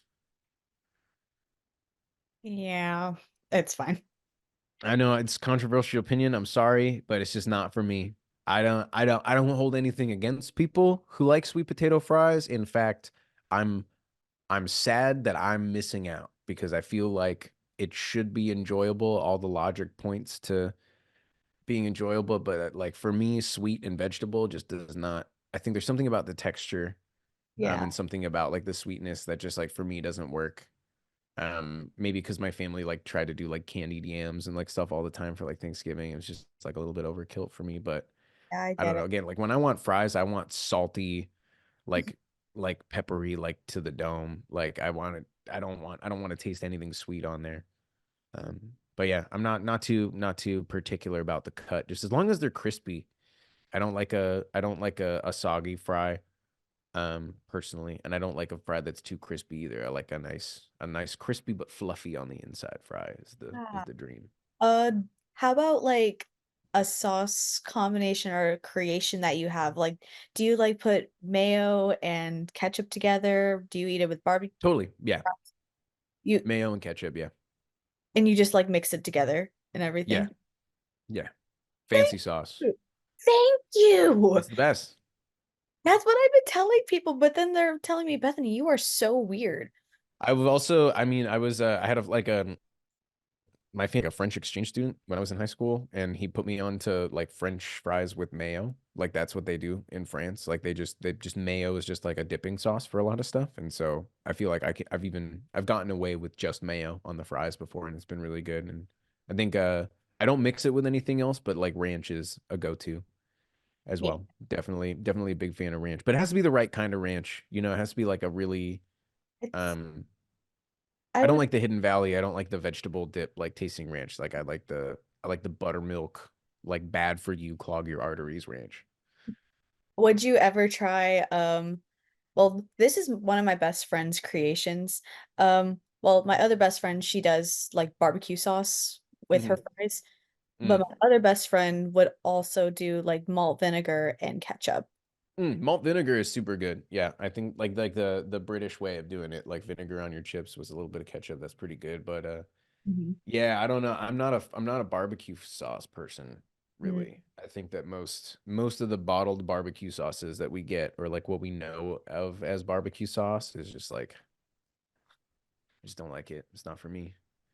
Also, Um, so moving on from like fast food, like I don't know if we ever like talked about this early on, but are you a coffee person? If so, mm, what's your go-to coffee order? I actually just quit drinking coffee this year, Oh, about 6 months ago. I no 6 months ago. I think it was around my birthday, so it was around May or June yeah. that I started. I stopped drinking coffee. Um, I drink tea. No, I drink green tea. Hmm.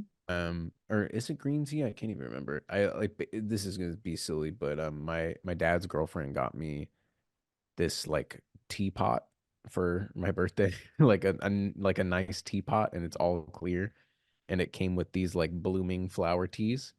And so you put the hot water on and the little ball like unfolds and you get like flowers. So that's what I drink in the morning. I drink like blooming flower tea because it's like a nice little ritual for me in the morning. And I really like picking out the flavor and seeing what color the flower is gonna be today. It's kind of fun.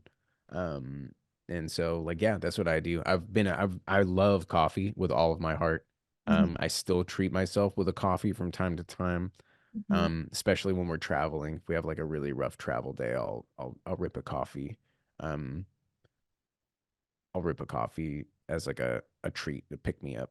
But Yeah. the funniest thing is like I'm like I like mud water coffee. Like I just love the crummiest, oldest, burntest, like the free coffee from like the hotel checkout counter. Like that's the free coffee from like the tire place. Oh my Like that's God. that's what I'm talking. Like bottom of the freaking barrel quality coffee, but it's been like concentrated and like cooking and like stewing in there for like weeks. Like oh, I love that stuff. It's like jet fuel. Oh my gosh. Like yeah, like going to like a car dealership and then they have like the free donuts and what else? Like coffee and everything.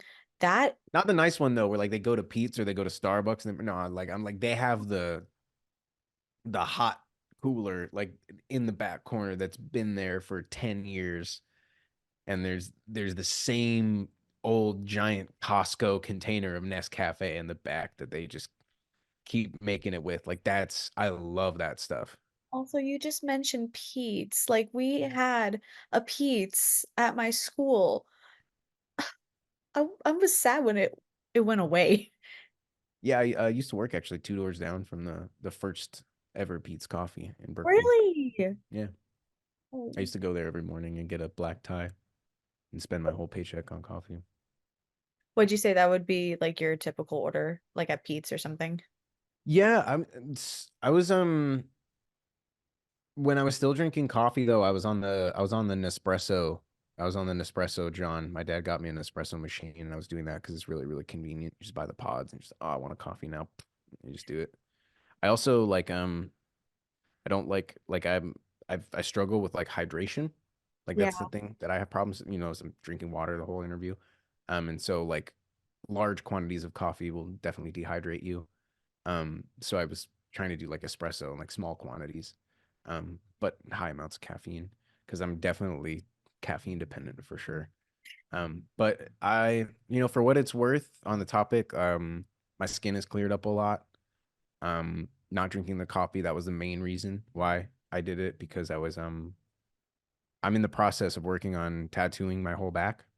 Um, and so I was really trying to clear up like my back knee and all that stuff to try and make it as easy as possible for my friend Jake, who's the artist who's doing my back tattoo to do it and do multiple sessions and have it heal properly. And I just liked the switch. My body feels a little cleaner. I feel a little less jittery. And the sweating, that was the other thing that I was really experiencing because I'm not a big breakfast person in most. I don't really like eat in the Hmm. morning too much. I don't really like eat until lunchtime. And I always have coffee first thing or tea like first thing in the morning when I wake up. And so my toxic habit was just like drinking a ton of coffee on an empty stomach every day, which If you do your research scientifically, not that good for you. Raises your cortisol levels, which is your body's physical like stress hormone. So yeah, I realized that I was like not doing myself very many favors in terms of like my anxiety and gut health by doing that. So I made the switch in the last few years to tea, and it's nice. It's a little frustrating sometimes because it's not always easy to find a hot tea as it is to find like a hot cup of crummy coffee, like that's why I love the crummy coffee because it's always easy to find. Yeah. Like a big cup of crappy coffee is always easy to find. Mhm. And a cup of hot green tea is not always easy to find, especially when you're in certain places.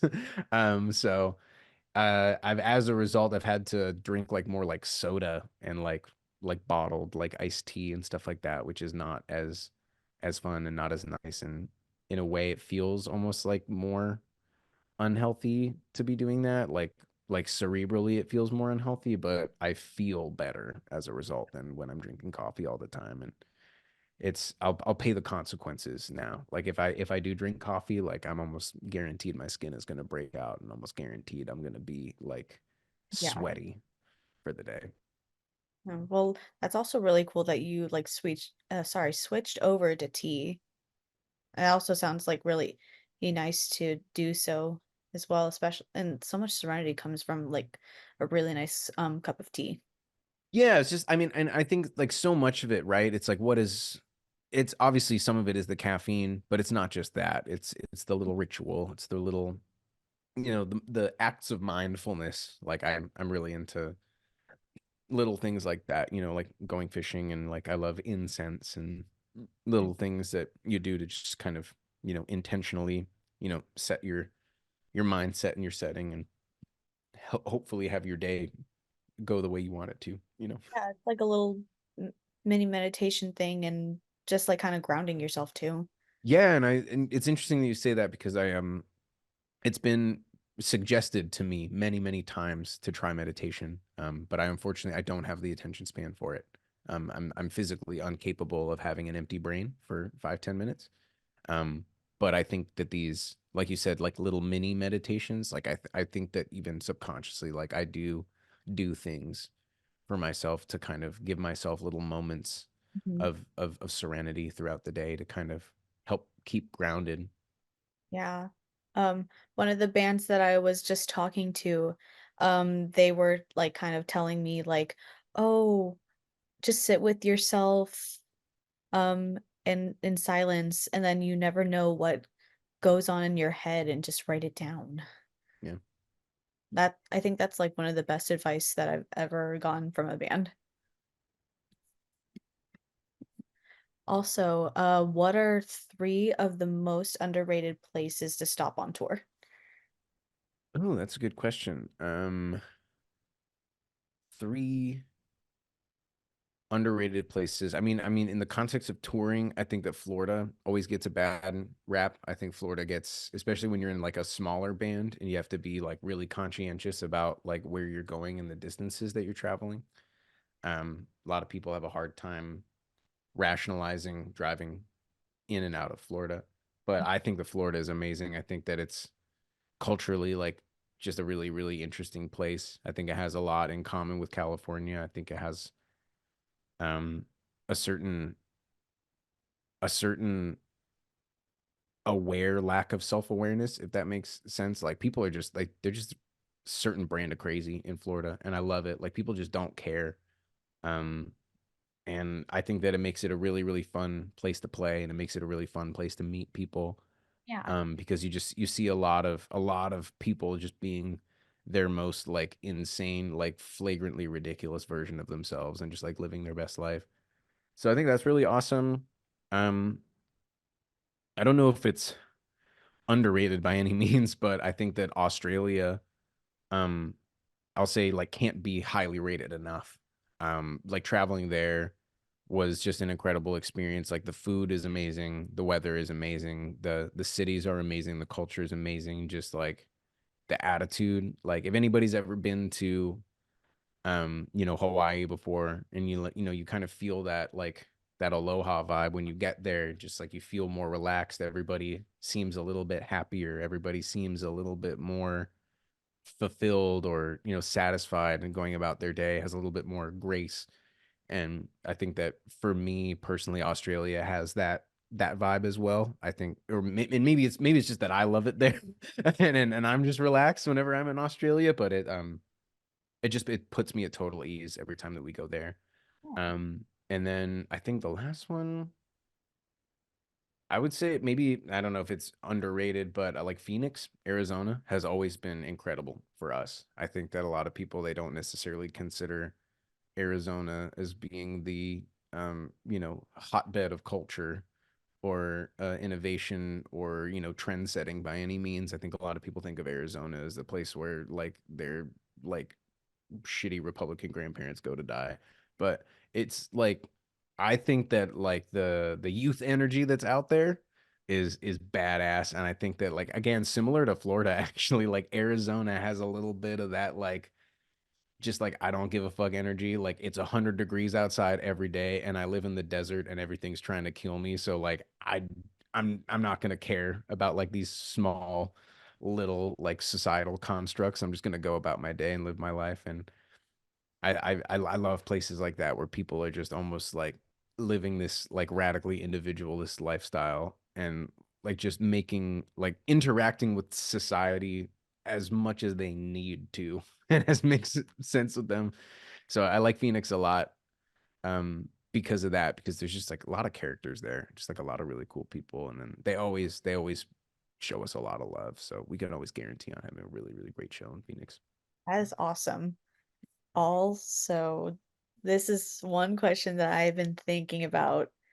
Have you or any band members played any pranks on each other while on tour, on or off stage? If so, what was it?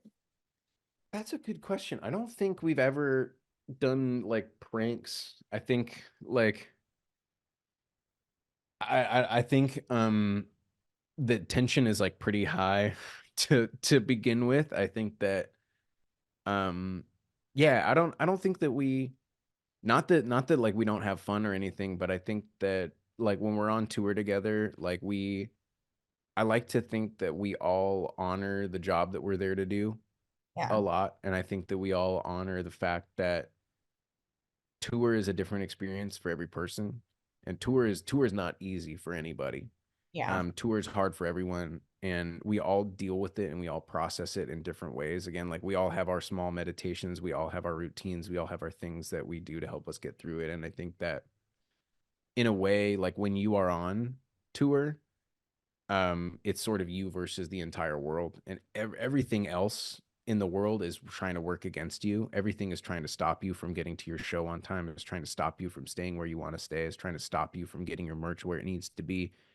Um, and anything outside of your insulated group of people is really like poses a potential threat, like is trying to tear apart whatever you're working on.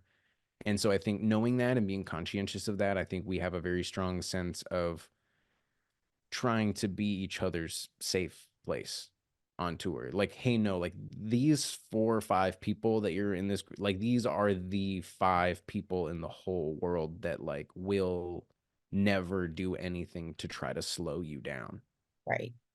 Like they may on accident, because everybody's human and there's 8 of us in a van together and we're just piled on top of each other, and that's going to happen. But like our intent and like what we're trying to do every day, it's almost the opposite of like trying to prank each other. And not that pranking isn't funny and not that it can't be lighthearted, but I think that like whatever energy I would have and whatever energy any of us would have to think about another person and interacting with them, it's in the context of like, can I actually do anything to help them? Like, is so and so like having a good day, or are they not having a good day? And like, what can I do to kind of help mitigate that? Yeah, Um, I feel like at least for us and our context on tour, like if somebody was to get pranked, it would probably, the chances of it being taken the wrong way and the chances of it feeling like disrespect and the potential consequences of that are much higher and much riskier than just like not doing it. Well, really well said, though. Well, That's really, thanks. of course. So you made a tweet a few weeks ago about wanting to chat with a bunch of different people. I'm super happy we were able to do this. Yeah, me too. How has it been talking to so many different people, and what inspired you to want to make a tweet like that? I feel like we don't see that super often from bands of your size. So there's a couple things. I think that one, it's like we're trying to promote the tour.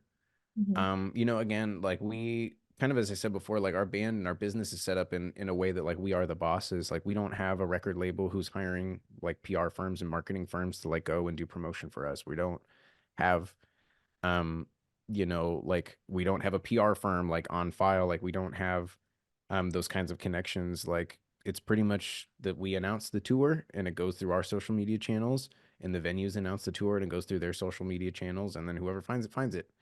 And we kind of realized with this tour that it's, by far the biggest shows we've ever played. And we've just been trying to do our due diligence in promoting ourselves, which is something that is new to us. I think that Mom Jeans has always been a band that doesn't really step outside of ourselves in terms of promotion. I think it's always been like we do something and we document it and then we share it with people. And if it, invokes a reaction of some kind, fantastic.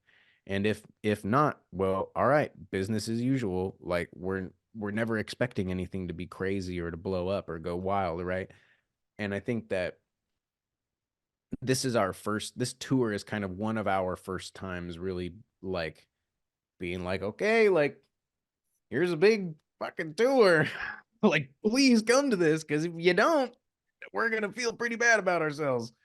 And that's, we could look at that and we could be like, oh, I don't want to play big tours anymore. Like, I don't want to have to worry about this. Or we can sit down and we can try and figure out what it actually takes, and whether or not that work is something that we feel like we can handle ourselves, and whether or not we feel like that work is something that is beneficial to the process. And depending on where all of those things line up, we can decide if it's something that we want to dedicate resources to in the future, and or if it's something that we need to hire somebody else to help us figure out because we didn't do a good job figuring it out ourselves. So, you know, all of that in mind, like we're just trying to cover our bases and promote ourselves as much as we can and get the word out about the tour. The flip side of that is like I want it to be genuine and I want it to be like easy, if that makes sense. There's a lot. I think it's a slippery slope when it comes to like promoting yourself in that way. And I think that, you know, we've already made, like, whether we've even consciously made the decision to like do things that way, like that's what is happening with this tour. Like the decision has been made that like we need to promote ourselves, even though we would rather not. In a perfect world, I don't have to do any of this. I can just go about my life and I show up on the first day of tour and there's people at the show and the tickets sold themselves and I don't have to do anything. But like we booked the shows and we announced the tour and we're going. So we kind of have to promote it and we kind of have to do this. And the only people who are going to suffer if we don't do that is us. Like we're the only ones who are going, like, the only thing that's going to change is if we don't do this work is this. I'm just going to be looking at less people in the crowd at every one of these shows, and none of us really like wants. I think we're the type of people who we are much more worried and much more paranoid about the thought of not doing something, and the fear of like losing that opportunity cost and being faced with that moment of like, where are all the people, and being told like, well, you guys didn't want to promote the tour, so nobody came to the tour. Like I don't ever want to experience that like I told you so moment, you Yeah. know? And so for with that, I feel like over the course of doing different experiences and different types of interviews and different types of chats with people, this is a format that I feel most comfortable Mhm. with. I feel like a lot of nuance and a lot of intent and a lot of the, personality in any of these answers or any of these opinions or any of these, um, thoughts can easily be like poorly translated or like misinterpreted in like a print context. Mhm. I feel like I've done multiple, types of like print interviews or like email style interviews where I really felt like I was struggling to express myself both richly and succinctly at the same time because and not to not to point fingers or anything, but it's like it's a lot of it has to do with like how questions are phrased and a lot and how thoughtful things are. And I don't particularly think that the job of a journalist is easy by any means, right? But that being said, like whether or not that person takes their role in this seriously is going to impact how good the interview is. And I feel like I've more often than not been put in positions where I don't feel like I give very good of an interview, and I don't feel like I necessarily give people what they're wanting or what they're hoping, or even just something new that I haven't talked about in a past interview or in like a past talk. And so I feel like this kind of setting and this kind of format, it just like it allows us to go down rabbit holes. It allows us to have a conversation, and it allows me to actually get to learn about the person who I'm talking with too, and that makes it more fun. And I think that just like yeah, just like I mean, just you and I having this conversation and like just being two human beings like talking about stuff that we're both interested in is like just so much more comfortable and so much more natural than Yeah. like writing an email to an empty face that I'm just like I don't even know who's asking me this stuff, and these questions are outdated and I don't even know if this person has ever heard of my band before, and like I can't see their face, so I can't see in their eyes that they are actually excited or that they're actually enjoying this conversation or that they're actually like a music, you know what I mean? And for me, like I just when in this kind of context, it's very easy to tell. Yeah. And I think that anybody watching this interview, like if you and I weren't getting along and if we weren't like able to bounce off each other, it'd be very clear very Yeah. quickly, Exactly. right? And this wouldn't go anywhere, and like there would be nothing to post and there would be no content.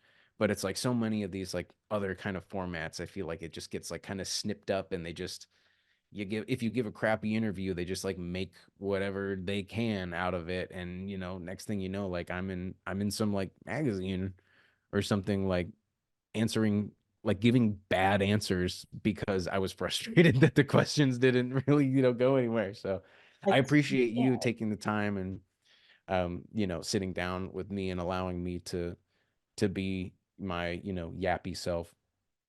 No, like this was actually like such a fun interview. Like honestly, like I've had so many other fun interviews and this is one of them.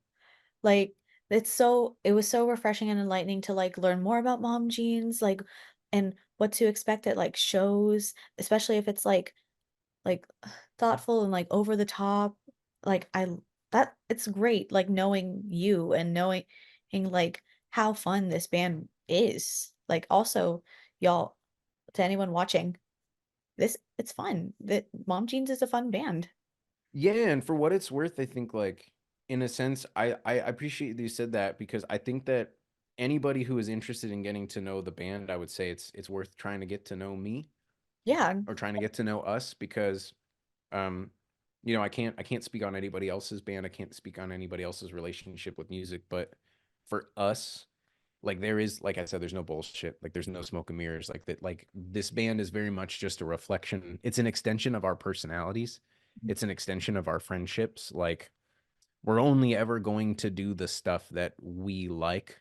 We're only going to do the things that come naturally to us. Like you're never going to see me put on like a leotard and start doing pop music. Like you're never going to see it no matter how much money somebody pays me, no matter what record deal I may, you know what I mean? Like there's Yeah. never going to be that moment. And and if I guess people are trying to understand like why the band does anything the way that it does things, there's usually a pretty logical explanation. Um, and I think that like my thing is, and the place that I've come to, I guess, as far as like managing that and like the identity politics and all the stuff that comes with that is I think that I tend to believe and I tend to think that anybody who actually cares enough about this band, who actually cares enough about what this band is doing, who actually cares enough about the music that this band is putting out, anybody who actually cares enough will care enough to want to know about us as Yeah. people and to know what our intentions are. And if they care enough about those other things, they'll care about us and they'll do the work to know us the way that they've done the work to know our discography and the way that they've done the work to know our live sessions and the way that they've done the work to know our history and our lore and the bands that we interact with and things that we've done. And if someone is willing to do that, and if somebody has actually, like I said before, like invested real time, invested real energy in this, then I care about their opinion and I care about their experience and I care about um how the things that me or this band might do will affect them and affect their feelings. Yeah. But if someone has not done that, if they don't actually care about our music, like if they don't know about our band, if you haven't actually listened to 3 songs, if you haven't actually listened to a whole album the whole time through, if you haven't actually come to a show before, if you actually haven't listened to a single interview, or if you haven't listened to a single podcast that any of us have done, if you haven't actually met or talked to any one of us in person or done any kind of effort to see where this is coming from, then I don't really give a shit about your opinion. And I'm very confident in my ability to talk face to face Yeah. with anybody and explain my logic and explain my reasoning. Unfortunately, Twitter and Instagram and social media and the internet climate and TikTok and all those things, it doesn't create a space where that's possible to do like one-sidedly. Like there's no conversation in social media, so it's it's unfortunate that like the closest thing to this that I can kind of create for myself organically with my fan base is like doing like an Instagram live session Mhm. and just doing like an AMA and going in the chat and answering people's questions and stuff like that. And that can be fun and that can be cool and that can be interesting for people, but like you can only do that so much before you're just talking about yourself on the internet at the end of the day. Yeah. And I think that honestly, like we're not totally the type of people who love like talking about ourselves and Mhm. love to, like promoting ourselves and love, like I'm not so narcissistic that I just want to get on and just like talk about me and talk about all of our stuff, but it's like I want to do that because I know that there's people who have opinions and I know that there's people who that have these questions and like want to know how I think about things. And so I'm not going to sell myself short and not allow myself to like try and communicate with those people and Right. try and like share those things because I think that it benefits me. And like ultimately, like I am the one that has to have those relationships with those people. Like I'm the one that has to talk to the kids at shows. Like I'm the one who has people coming up to me and being like, "You music changed my life," and having to like grapple with the uncomfortability of that and go through it. And I think that what makes it all doable and makes it all worthwhile is kind of just like knowing that like I have that ability to kind of at the end of the day, man, if you have a problem with me, like let's sit down and we'll talk about it. And like even if we agree to disagree at the end of it, like as long as you hear me out, like I will hear you out. Um so Yeah. Very well said. What I love what you just said on that one. thanks. Like also just have a conversation with someone. That's all you got to do. Mhm. Man, I hate having this interview end, so I have my last All question. good.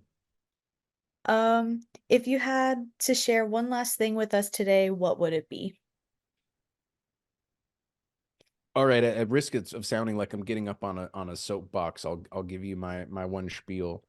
Um, I think in this world and in this particular point in time, I think maybe for the first time, I don't know. I feel like, and I'm seeing and I'm sensing and hearing from other people that they're having a hard time figuring out whether or not it's worth it to like do things, Mhm. whether or not like is it actually like should I even bother like recording, finishing my songs that I'm writing at home? Should I even bother like trying to record them? Should I even bother um you know getting involved at the local DIY venue in my community and like volunteering? Like should I even bother, hitting up this band that's local to me that I know needs crew members, that I know needs capable hands to help them? um I get the sense a lot of people are wondering, like, is it worth it for me? Like, why?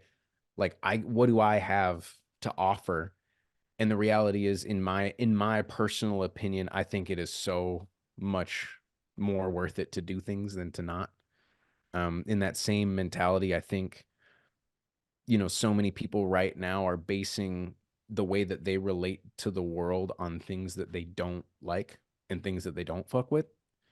Um, on the flip side, I think it's way cooler to base your personality and base your identity on the things that you do like and the things that you are passionate about. Um, and so like, yeah, my thing that I want to say to people is like, whatever forces you may feel like are in your life that are trying to like snuff your joy out and trying to tell you that like starting your band or, it could be anything. Like start the wood shop in your garage, right? Go take freaking fire breathing lessons. If that's what's you that's the obsessive thought that you have, like go freaking set up a saltwater fish tank in your living room. If that's what gets you juiced and gets you excited, whatever your jam is, like I want people to understand that like they don't fucking need permission from anybody to do that and to care about that and to make themselves happy doing those things. I think so often we wait for the world to tell us that like we're allowed to go enjoy ourselves. We're allowed to like chase our dreams now. And it's like honestly, like that's bullshit. And I would much rather go on a journey with a friend or a partner or somebody in my life who loves something and is chasing something because they fucking want it and because they care about it and because they have a fire in their belly. I would rather chase that to a million dead ends with somebody for the rest of my life than just like than stay inside and not go anywhere for fear of failure. Um and I think that, so that's and it's hard to explain because I think some people might feel that it's like I'm saying that it's like an individual failure as to like why people don't do this. And I don't feel that way. I think it's like a structural, like institutional. We all of us have these massive forces just like weighing down on us all the time. The fucking government, the police, the IRS, like religion, politics, like all of these things are trying to tell us how we should be and how we should interact with each other and how we should interact with ourselves. And at the end of the day, like we're the only ones that have to live our life and go through our own skin. And I firmly believe that as long as you're not harming yourself or harming other people, like there's really no wrong or harming the planet, like there's really no wrong way to live. There's no wrong way to be a human. And so, for whatever it's worth, like anybody who's out there that like needs that little juice to be like, no, fuck it, like start the band, like go to the art supply store and like buy the canvas and buy the paints and just start fucking doing it because like you're gonna find that you're so like when you're doing things that you love, you'll be happier in failure doing the things that you love than you are in success doing the things that you don't love. And like life is too short and like all of these powers and all of these forces that are telling us how we should be living and telling us how we should be successful and telling us like where we should derive our validation and our satisfaction from, like they don't care about us. They don't want to see us achieve that.